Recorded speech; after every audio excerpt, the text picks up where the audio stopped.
Bonjour et bienvenue dans Chroniques étranges, le podcast qui explore les recoins les plus sombres de l'inconnu. Là où le familier devient effrayant et où les secrets les plus profonds émergent. Aujourd'hui, je vais vous raconter une histoire qui commence par un héritage inattendu et qui se termine par une révélation bien plus terrifiante. Installez-vous confortablement, tamisez la lumière, mettez vos meilleurs écouteurs et laissez-vous emporter par l'histoire de la Maison des Miroirs.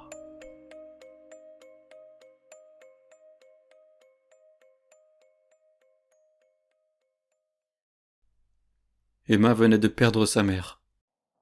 Cette dernière n'était pas très âgée, à peine la soixantaine.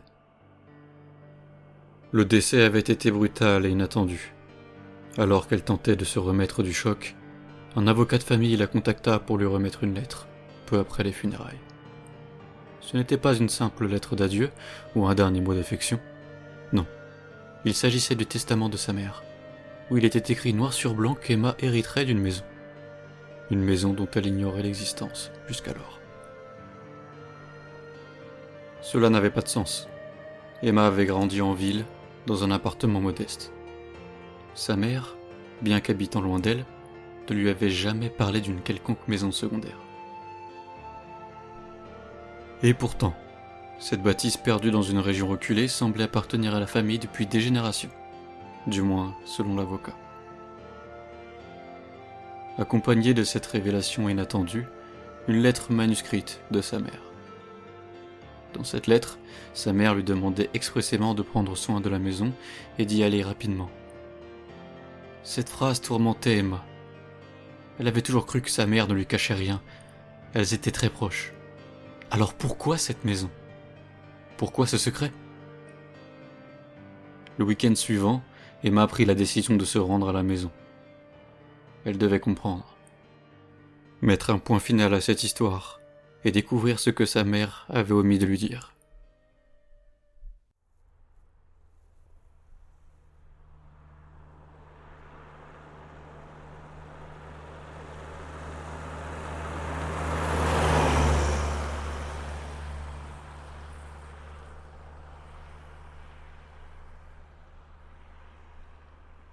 Emma roula pendant des heures. Les routes devinrent de plus en plus étroites, bordées de forêts denses et sombres. À chaque virage, elle sentait l'air devenir plus lourd, plus oppressant. Elle ne pouvait s'empêcher de se poser des milliers de questions sur cette fameuse demeure. Le soleil commençait à décliner, projetant des ombres inquiétantes sur les collines. À un moment donné, la route devint si sinueuse qu'elle faillit manquer la bifurcation qui menait à la maison. Un chemin de terre, presque invisible, caché derrière des arbres centenaires. Personne n'a dû venir ici depuis des années, Se dit-elle. Elle continua, la forêt s'épaississant autour d'elle, comme si elle s'enfonçait dans un monde à part, isolée du reste de la civilisation. Et puis, soudain, au détour d'un dernier virage, la maison apparut. Elle était visiblement ancienne, mais étonnamment bien entretenue. Des pierres grises recouvertes de mousse, des volets en bois fatigués par le temps, et un toit de tuiles noircies par les années. Pourtant, elle dégageait une impression de solidité, comme si elle résistait fièrement à l'épreuve du temps. À côté, se tenait une voiture. Celle qu'avait sa mère lorsqu'elle était petite. La vision de ce véhicule l'intrigua davantage et lui rappela son enfance. c'est ici. En approchant, elle sentit une légère appréhension monter en elle, comme un malaise diffus, quelque chose d'indescriptible. Le silence environnant était presque assourdissant, hormis le vent qui sifflait à travers les arbres. En entrant dans la maison, elle remarqua immédiatement un détail qui la troubla. Toutes les fenêtres étaient fermées et les rideaux tirés, mais surtout, tous les miroirs étaient recouverts de draps. Sa mère venait-elle si peu souvent ici ? Était-ce vraiment la sienne, ou un secret de famille bien gardé ? Dès qu'elle franchit le seuil de la porte, elle entendit comme quelqu'un courir subitement. Cela avait semblé être comme des pas lourds et rapides d'un animal. Elle décida alors de faire le tour de la maison, peu sereine, mais elle n'y trouva rien d'étrange. Emma traversa le salon, puis la cuisine, jetant des regards furtifs au miroir recouvert. La maison ne semblait pas inhabitée. Non, elle dégageait une étrange impression de présence, comme si quelqu'un l'avait quittée récemment, laissant derrière lui un monde figé dans le temps. Elle décida d'aller ensuite dans la chambre. Curieuse de découvrir les mystères de cette bâtisse, elle ouvrit le tiroir de la commode. Alors ça, c'est étrange. Elle n'y vit que des vêtements qui lui avaient appartenu du temps où elle habitait encore chez sa mère, et qu'elle pensait avoir jetés. Sa curiosité désormais encore plus vive, elle poursuivit sa visite, et décida de retirer les draps sur les miroirs, un par un. D'abord celui qui en recouvrait un dans le couloir, puis un autre dans la chambre. Rien d'inhabituel. Juste son propre reflet, légèrement flou à cause de la poussière accumulée. Mais alors qu'elle souleva le drap du grand miroir dans le salon, elle fut saisie d'effroi. Son reflet. Ce n'était pas elle. Enfin, pas tout à fait. Son visage apparaissait, oui, mais derrière elle, une silhouette déformée. Une version horrible de son propre reflet. Le visage était tordu, les traits déformés, tapis dans l'obscurité, comme si quelque chose s'était mal passé dans le miroir. La silhouette souriait d'un sourire tordu et malsain. Bordel, qu'est-ce que c'est que ça? Elle se retourna d'un bond, mais il n'y avait rien derrière elle. Rien d'autre que le silence oppressant de la maison.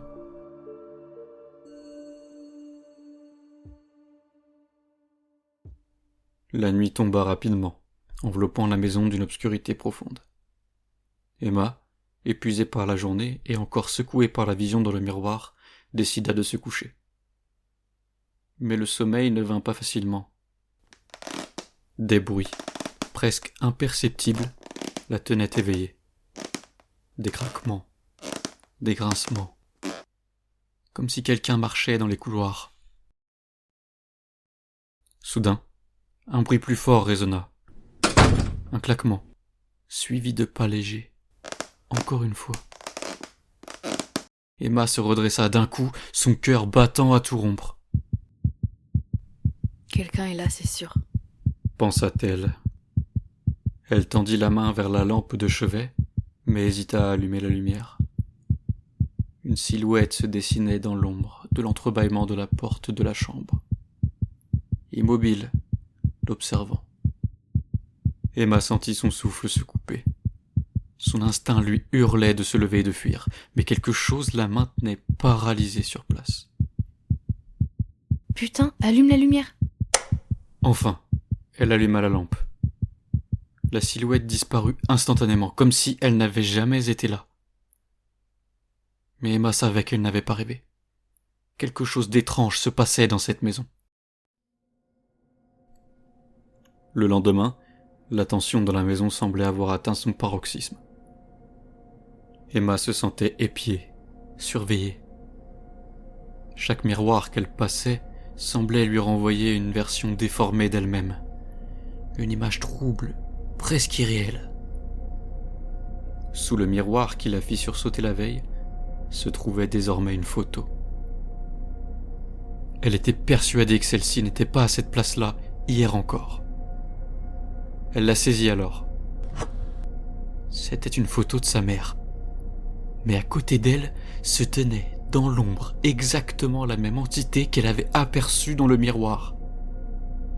Elle lui ressemblait étrangement, mais son visage était déformé et son sourire donnait froid dans le dos. Qu'est-ce que c'est que ce délire? Perturbée et tremblante, l'envie de fuir de cette maison n'avait jamais été aussi grande. Elle se rappela les dernières volontés de sa mère et se promit à elle-même de fournir un dernier effort.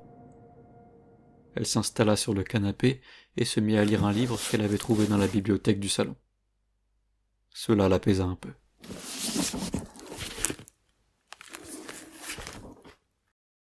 Prise d'une soif, elle décida d'aller chercher de l'eau dans la cuisine.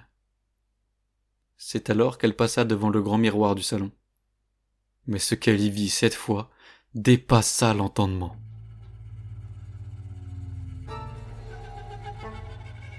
Ce n'était pas son reflet. Ce n'était pas un miroir. C'était une ouverture, un trou dans le mur. Et derrière cette ouverture, des mêmes dimensions que le miroir, la silhouette déformée qu'elle avait vue la veille. La créature tendit les bras vers elle, ses yeux révulsés, son visage tordu et déformé. Elle bondit sur Emma.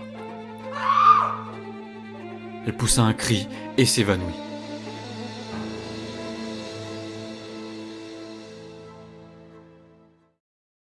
Lorsqu'elle reprit conscience, elle était allongée sur le lit, dans la chambre.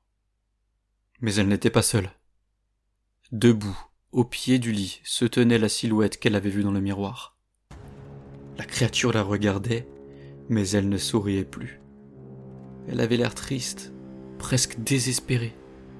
« Ne crains rien, » murmura-t-elle d'une voix qui ressemblait comme 2 gouttes d'eau à la sienne. Emma ne pouvait plus bouger, pétrifiée par la peur. Animée par son instinct de survie, elle bondit du lit. Son cœur battait à tout rompre. Elle se précipita hors de la chambre et dévala les escaliers. Derrière elle, la créature l'appelait. « Reviens !» La voix résonnait dans toute la maison, presque suppliante, mais Emma courait sans se retourner. Elle ouvrit la porte d'entrée avec une violence désespérée, s'engouffrant dans la nuit glaciale de la forêt. Emma courait à travers les arbres, les branches la griffant au passage. Mais elle ne ralentissait pas. Elle n'osait pas regarder derrière elle. Elle savait que la créature la suivait. Elle pouvait sentir sa présence, entendre ses pas irréguliers qui semblaient se rapprocher de plus en plus. Chaque arbre, chaque buisson, chaque ombre semblait vouloir la retenir, l'empêcher de s'échapper. Puis elle trébucha, s'étalant de tout son long dans les feuilles mortes. La douleur la traversa. « Ah, fais chier !» Elle devait sortir de cette forêt. Elle devait s'échapper de ce cauchemar. Mais, incapable de bouger, elle leva la tête. La silhouette était là, juste au-dessus d'elle. Son visage déformé, éclairé par la pâle lumière de la lune, était bien perceptible cette fois. Ses yeux semblaient pleins de tristesse, mais sa présence était terrifiante. L'entité tendit la main vers elle. « Moi, je n'ai pas eu ta chance. Je suis ta sœur. » dit-elle d'une voix brisée.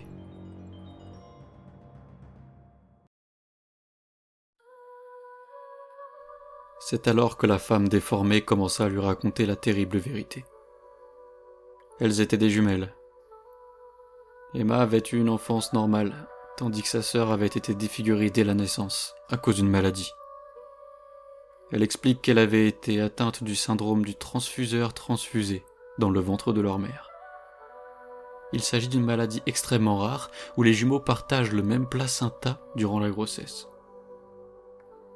L'une a eu une croissance normale, tandis que l'autre avait une croissance difficile et anormale, ce qui lui avait valu des déformations physiques horrifiques.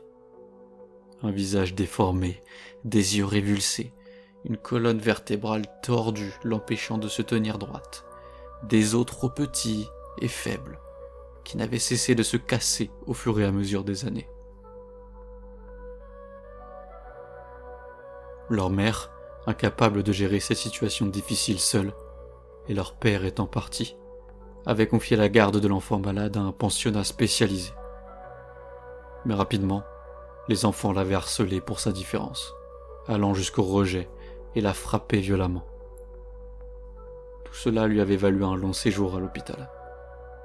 Jusqu'au jour où sa mère fut appelée par le pensionnat qui n'était plus capable de gérer le handicap de Sana, la sœur d'Emma. Désemparée, leur mère avait caché l'existence de la sœur défigurée, la confinant dans cette maison isolée alors qu'elle avait à peine 8 ans, loin du regard du monde, seule. Elle venait très régulièrement s'occuper de Sana. Emma écouta, les larmes coulant sur son visage.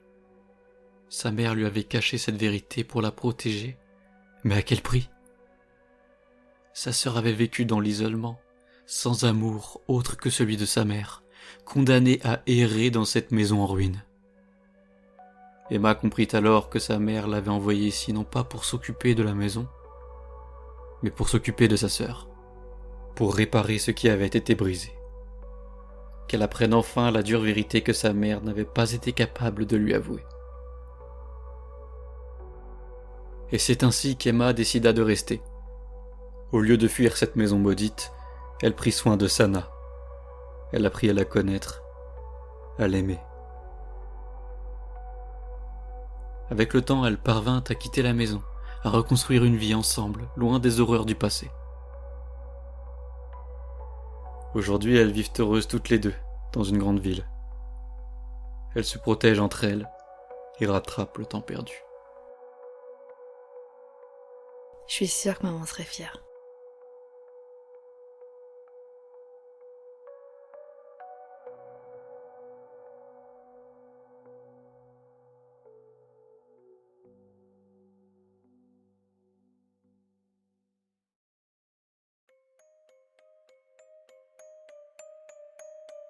Merci d'avoir écouté cet épisode de Chroniques étranges. Et vous, qu'auriez-vous fait à la place d'Emma ? Que feriez-vous si vous découvriez que votre vie n'était qu'un mensonge ? Je terminerai par citer Sigmund Freud. Les émotions inexprimées ne meurent jamais. Elles sont enterrées vivantes et ressortent plus tard de façon plus laide. Fin de citation. J'espère vous revoir très vite. Alors je vous dis à bientôt, si vous osez revenir.